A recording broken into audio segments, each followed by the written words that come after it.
തനിയെ ഏങ്ങുന്നിതാ.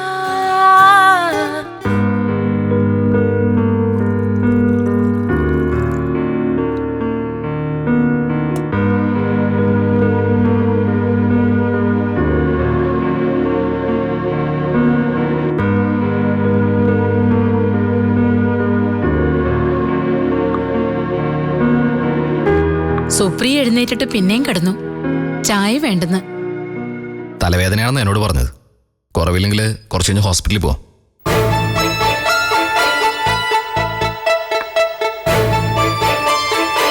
ആന്റിക്ക് എന്നോട് എന്തെങ്കിലും പറയാനുണ്ടോ?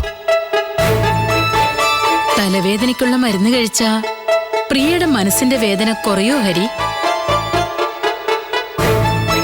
കുറെ നാളായി ഞാൻ രണ്ടുപേരും കാണുന്നല്ലേ. ചിലതൊക്കെ എനിക്ക് മനസ്സിലാവുന്ന കൂട്ടിക്കോളൂ. അയാളുടെ മനസ്സിന് എന്ത് വേദനയാണെന്നാ സതി ആന്റിയോട് പറഞ്ഞത്? എന്നോടൊന്നും പറഞ്ഞില്ല. അക്കാര്യത്തിൽ ഭാര്യയും ഭർത്താവും തുല്യരാണ്. ഉള്ളിൽ അടക്കി പിടിച്ചുകൊണ്ട് നടക്കും. ഞാൻ ഒന്നും അടക്കി പിടിച്ച് കൊണ്ടു നടക്കാറില്ല. ഒന്നും. സതി ആന്റിക്ക് ഏറെക്കുറെ എന്നെ അറിയാലോ. ഇതേതോ ഒരാളോട് വാടകയ്ക്കെടുത്ത വീടാണെന്ന് പറഞ്ഞ് എന്നെ തെറ്റിദ്ധരിപ്പിച്ചത് ഒരിക്കലും എനിക്ക് ഉൾക്കൊള്ളാൻ കഴിയുന്നില്ല. മക്കൾക്ക് വീടും സ്ഥലവും സമ്പാദിച്ചു കൊടുക്കുന്നത് അച്ഛനമ്മമാര് സാധാരണ ചെയ്യുന്ന കാര്യമല്ലേ? അത് മരുമക്കളുടെ മുമ്പിൽ ഡ്രാമയാക്കുന്നതോ?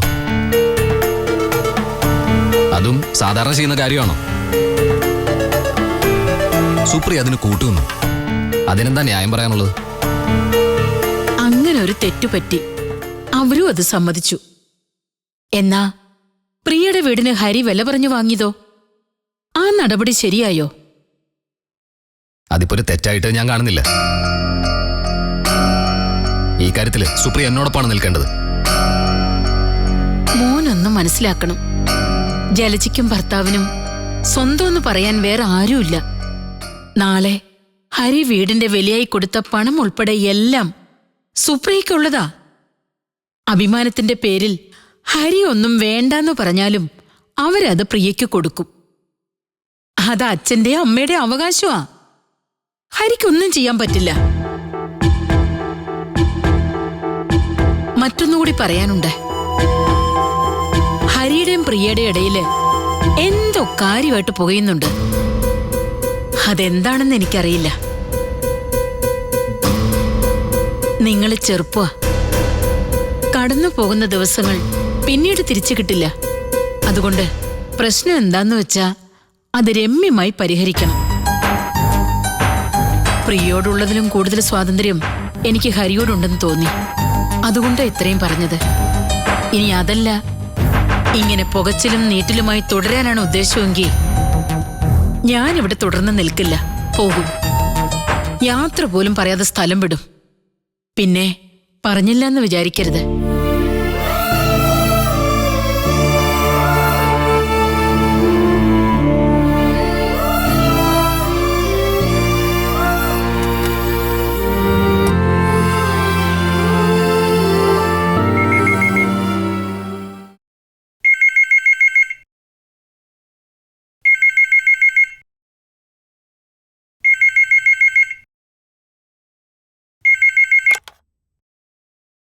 ഹലോ.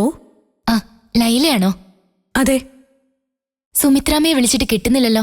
ഫോൺ കേടാണോ? ആ, നന്ദേച്ചി, അമ്മ ഇവിടെ ഇല്ല. ശേഖരമാവിന്റെ വീട്ടില് അമ്മായിക്ക് സുഖമില്ല. അങ്ങോട്ട് പോയിരിക്കോ? അപ്പോ ലൈല തനിച്ചാണോ? മനീഷേട്ടനും അമ്മയും കൂടിയാ പോയിരിക്കുന്നേ. അവരെ ശകലം കഴിയുമ്പോ ഇങ്ങ് വരും. ആ, മനീഷേട്ടൻ നാളെ അങ്ങോട്ട് തിരിക്കുള്ളൂ. 9:30 ആവുമ്പോഴേക്ക് ഷോറൂമിൽ എത്തിയാ പോരെ? മതി. അത് 10 മണിയായാലും കുഴപ്പമില്ല. ഞാനൊരു കാര്യം ചോദിച്ചാ ലൈല സത്യം പറയോ? എന്താ ചേച്ചി? മനീഷ് ഇപ്പൊ എങ്ങനെയുണ്ട്? പഴയ സ്വഭാവങ്ങൾ വല്ലതും ഉണ്ടോ? ഇല്ല നന്ദേച്ചി, ഒരുപാട് മാറ്റമുണ്ട്. അമ്മയത് എപ്പോഴും പറയും. ശരിക്കും ഇപ്പോഴാ ഈ വീട്ടിലൊരു സമാധാനം ഉള്ളത്. ചേച്ചി അതിന് കാരണം. മനീഷിന് കൂടെ കൂടുള്ള യാത്ര ബുദ്ധിമുട്ടാണെങ്കിൽ ഇവിടെ ഞാനൊരു റൂം നോക്കാൻ പറയൂ. കമ്പനി വക ഗസ്റ്റ് ഹൗസിലെ താമസം കുഴപ്പമില്ലെന്നാ മനീഷേട്ടൻ പറഞ്ഞത്. റൂമെന്ന് ഞാൻ പറഞ്ഞത് ലൈലെ ഉദ്ദേശിച്ചാണ്. ചെറിയൊരു വീടെടുക്കുന്നതാ നല്ലത്. നിങ്ങൾക്ക് ഇവിടെ താമസിക്കാമല്ലോ. അപ്പോ അവന് പുറത്തുനിന്നുള്ള ആഹാരം ഒഴിവാക്കുകയും ചെയ്യാം. അതൊന്നും വേണ്ട ചേച്ചി, ഞാൻ വരുന്നില്ല. അതെന്താ? അമ്മയെ വിട്ട് ഞാൻ എങ്ങോട്ടുമില്ല. അമ്മ ഈ വീട്ടിൽ നിന്ന് എവിടേക്കും വരത്തുമില്ല. ഇപ്പോഴത്തെ പോലെ അങ്ങ് പോയാ മതി. ഹലോ നന്ദേച്ചി. കേൾക്കുന്നുണ്ട്. മനീഷേട്ടൻ ഇന്ന് ശമ്പളം കൊണ്ടാ വന്നത്. എന്തു പറഞ്ഞു അവൻ? ഈ മാസം പകുതി ശമ്പളമായി പോയതിൽ ചെറിയ വിഷമം ഉണ്ടായിരുന്നു. എന്താ ലൈലേ? ശമ്പളേ 4 സാരിയുടെ വില കിഴിച്ച് ബാക്കിയിലെ കൈ കിട്ടിയുള്ളൂ. അതാണ് ന്യായമെന്ന് ഞാനും അമ്മയും പറഞ്ഞു. ചേട്ടന് ഉത്തരവാദിത്തം കൂടാൻ വേണ്ടിയാ നന്ദേച്ചി അങ്ങനെ ചെയ്തെന്ന് എനിക്ക് മനസ്സിലായി. അവൻ എത്ര രൂപയാ കൊണ്ടുവന്നത്? അത് ഞാൻ ചോദിച്ചില്ല. എന്താ ചേച്ചി? ഒന്നുമില്ല. വെറുതെ വിളിച്ചെന്നേ ഉള്ളോ? ആ, ഞാൻ സുമിത്രാമ്മയെ നാളെ വിളിച്ചോളാം. എന്നാ ശരി.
ലൈലേ,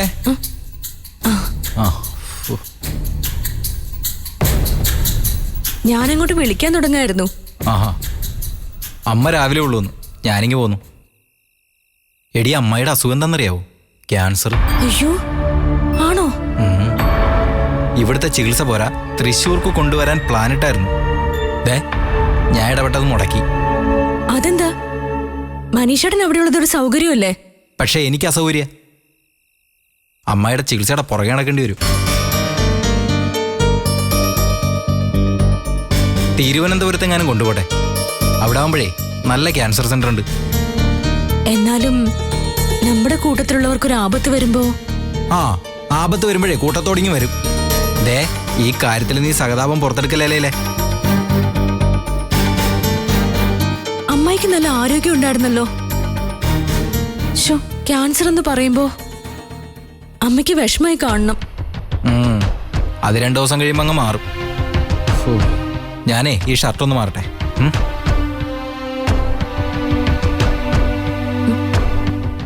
നന്ദേച്ചി വിളിച്ചിരുന്നു. നന്ദേച്ചി വിളിക്കാനാ? എന്നിട്ട്? അമ്മയെ കിട്ടാത്തതുകൊണ്ട് ഇങ്ങോട്ട് വിളിച്ചതാ. എന്തു പറഞ്ഞടി? ഓരോരോ വിശേഷങ്ങള്.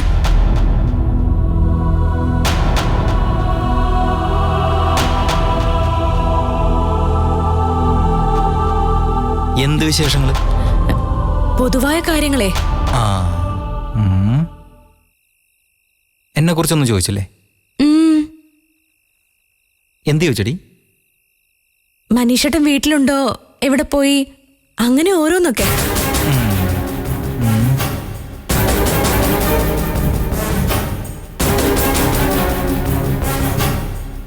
എന്താ മനീഷേട്ടാ?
എവിടെ?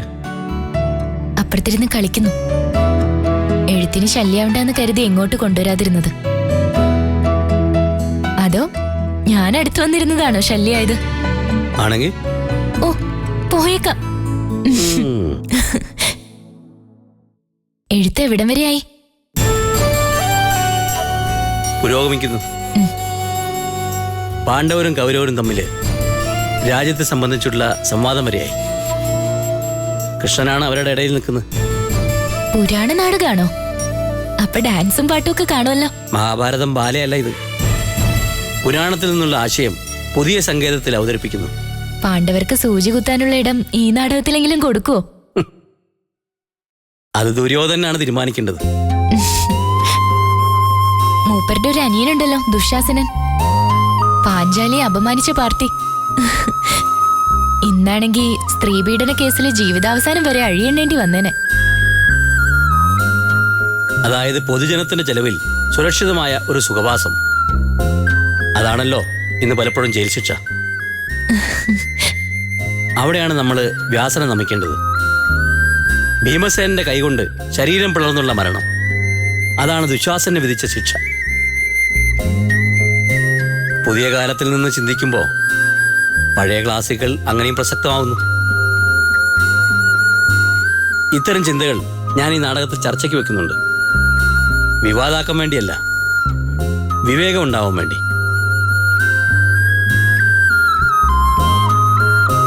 കൊന്നും മരിച്ചും കോട്ടകൾക്കും കൊട്ടാരങ്ങൾക്കും മേൽ പതാക നാട്ടുമ്പോൾ പഴയ ചക്രവർത്തിമാർ ഓർത്തു കാണില്ല. അവയെല്ലാം നാളെ പുരാവൃത്തങ്ങളും പുരാവസ്തു കേന്ദ്രങ്ങളും ആവുമെന്ന്. ഇന്ന് 10 സെന്റിന്റെയും 10 ഏക്കറുടെയും ഉടമകളാവുമ്പോൾ പുതിയ ചക്രവർത്തിമാരും ഓർക്കുന്നില്ല നാളെ ഒന്നും അവർക്ക് കൊണ്ടുപോകാൻ കഴിയില്ലെന്ന്. അവിടെയാണ് ശാന്തമായി ഉറങ്ങാൻ കഴിയുന്ന ഭിക്ഷാന്തേയെ അസൂയയോടെ ഓർത്തു പോകുന്നത്. ലക്ഷങ്ങളുടെ ബാങ്ക് ബാലൻസ് ഉള്ള യാചക തൊഴിലാളികളെ കുറിച്ചല്ല, അന്നന്നത്തെ ഭക്ഷണം മാത്രം ഉദ്ദേശിച്ച് മരച്ചട്ടിയുമായി നടക്കുന്ന യഥാർത്ഥ ഭിക്ഷാന്തേഹിയുടെ കാര്യമാണ് പറയുന്നത്. നാടകത്തിൽ ഇതൊക്കെ ഉൾക്കൊള്ളിച്ച സാധാരണക്കാർക്ക് മനസ്സിലാവോ? എല്ലാവർക്കും പൂർണ്ണമായി മനസ്സിലാക്കാൻ കഴിഞ്ഞെന്ന് വരില്ല. എന്നാലും ചിന്തയുടെ ചില നൂലിഴകൾ പ്രേക്ഷകരുടെ മനസ്സിൽ പാകാൻ കഴിയും. അത്രയ്ക്കായാൽ തന്നെ വിജയമാണ്. പുരാണത്തിലെ സ്വത്ത് വീതം വെക്കുന്നതിനെ പറ്റി പറഞ്ഞപ്പോഴാണ് ഓർത്തത്. ഞാനൊരു കാര്യം ആലോചിക്കുന്നുണ്ട്. ഉദയന്നൂരിലെ ഷെയറിനെ കുറിച്ചാ. രഘുമാന്റെ ബിസിനസ് മൊത്തത്തിൽ മോശമാണെന്നാ തോന്നുന്നത്. ഒരിക്കലും ഇവിടെ വന്നപ്പോ സൂചിപ്പിച്ചിരുന്നു. പ്രതിഭമായി പൊതുവെ പൊങ്ങച്ചുള്ള കൂട്ടത്തിലാണല്ലോ. എന്നിട്ടും അന്ന് സാമ്പത്തിക ബുദ്ധിമുട്ടിനെ പറ്റി പറഞ്ഞു. തറവാട് വീടിനും മെയിൻ്റനൻസ് നടത്തേണ്ട സമയം കഴിഞ്ഞു. അതിനുമേലൊന്ന് തൊടണമെങ്കിൽ തന്നെ ലക്ഷങ്ങൾ കയ്യിൽ വേണം. അമ്മാവനും അമ്മായും താമസിക്കുന്നത് കൊണ്ടല്ല, അമ്മയുടെ കോവിലകമാണ്.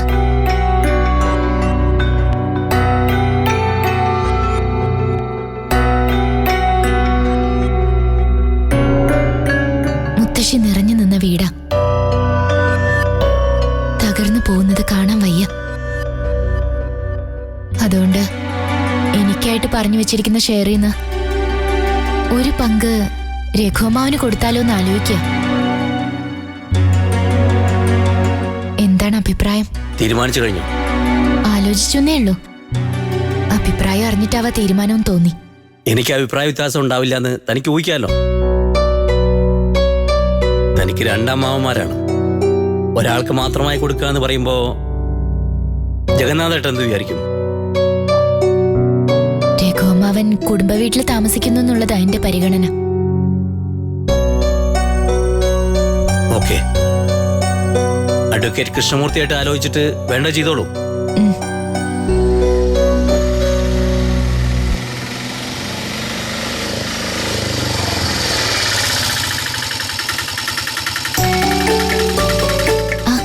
ഭാസ്കരമാവൻ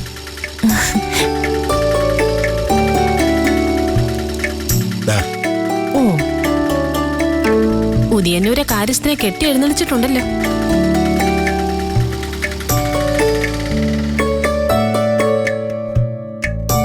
നമസ്കാരം സാറേ. നമസ്കാരം. മോളെ, ബസ് സ്റ്റാൻഡിൽ എത്തിയിട്ടൊന്ന് വിളിച്ചിരുന്നെങ്കിൽ വണ്ടി അയക്കായിരുന്നല്ലോ ഭാസ്കരൻ മാവ. ഓ അതൊന്നും സാരമില്ലെന്നേ.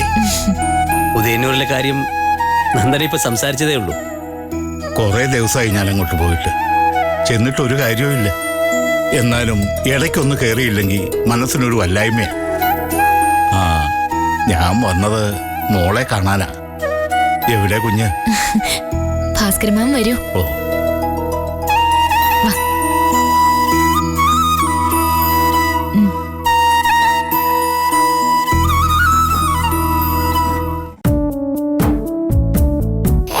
മോളെ, അമ്മയുടെ തുമ്പി ഇങ്ങ് വന്നേ. ഒരാളമ്മ കാണിച്ചു തരട്ടെ. ഇതാരാ? അപ്പൂപ്പൻ. ആരാ? ആ, മിടുക്കിയാണല്ലോ. കുഞ്ഞിന്റെ പേരെന്താന്ന് പറ. പറയൂ. കേക്കട്ടെ. ആ, തുമ്പി. ആ, ഇതേ അമ്പലത്തിലെ പാൽപ്പായസ. ആഹാ. കുഞ്ഞിന്റെ നാളറിയാത്തോണ്ട് നന്ദനമോളുടെ പേര് വഴിപാട് നടത്തി. കുഞ്ഞിന്റെ നാൾ ആർക്കാ അറിയാവുന്നത്? എന്തേച്ചി? അല്ല, അമ്പലപ്പുഴ പാൽപ്പായസാണോന്ന് ചോദിച്ചതാ. അല്ല, ഉദിയന്നൂരെ കുടുംബക്ഷേത്രത്തിൽ വഴിപാട് നടത്തിയതാ. ദാ. ആ. മോളെ, മോളുകുട്ടിയെ. ചെറിയമ്മ പായസം തരുമല്ലോ ഇപ്പൊ. ആ.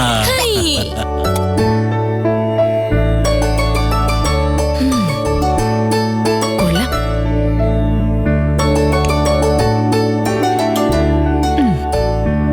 ഇയാൾക്കൊരു 2 ലിറ്റർ കൂടെ കൊണ്ടുവന്നൂടായിരുന്നോ?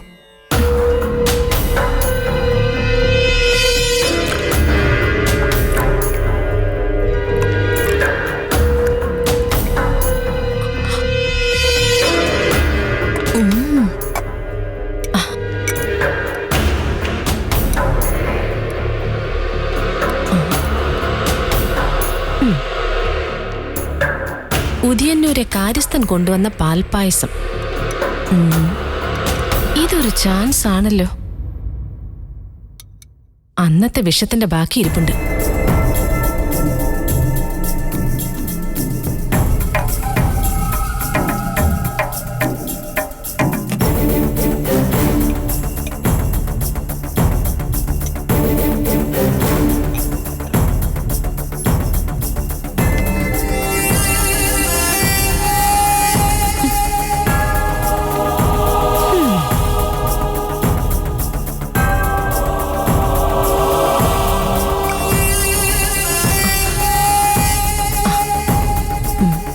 വേണ്ട, കൊച്ചിന് മാത്രം കൊടുക്കാം.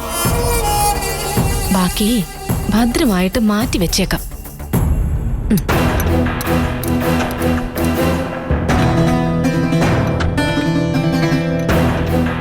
അയ്യോ,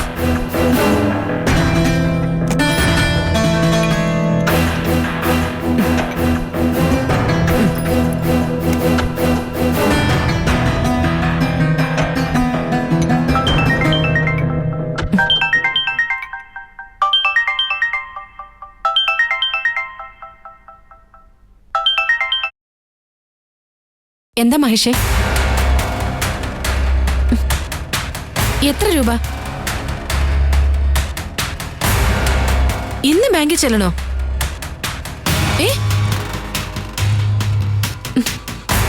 ഓ, ബാങ്ക് മാനേജറെ വിളിച്ച് പറ നാളെ മറ്റന്നാളോ ചെല്ലാമെന്ന്.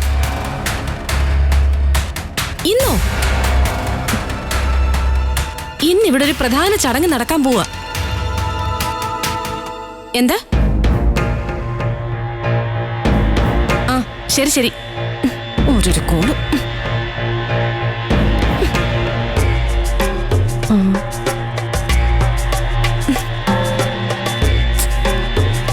ഇനിയിപ്പോ എന്താ ചെയ്യാ?